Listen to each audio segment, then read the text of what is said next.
Oh, present here. So, yan, nandito po kami ngayon sa Siargao. Yan, kakarating lang po namin at first time po namin dito. Ayan po. Yan po. Oh. Mamaya pa po kami gagala kasi magpapahinga muna at medyo payat po. Medyo payat po kasi kami. Yan o, medyo puyat po kasi kami sa biyahe. Dahil kami po ay connecting flight. Sa Cebu po kami.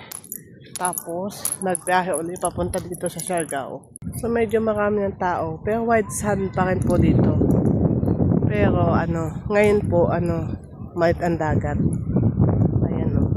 Maliit po ang dagat ngayon. So, mamaya po kami lalabasan po. Pero ang dami ng tao. Mostly po andito, mga foreigner. So, mamaya po ako pupunta sa may bandang dagat. Ayan po. Ayan niya po. Maganda po siya. Pero sa white sand, pagka white sand sa Boracay, mas maganda talaga sa Boracay. The best po yun talaga. Ayan po. Dito po kami naka-check-in sa Alonte. Ayan. Ayan po. Ayan ang kapaligiran dito. Ayan.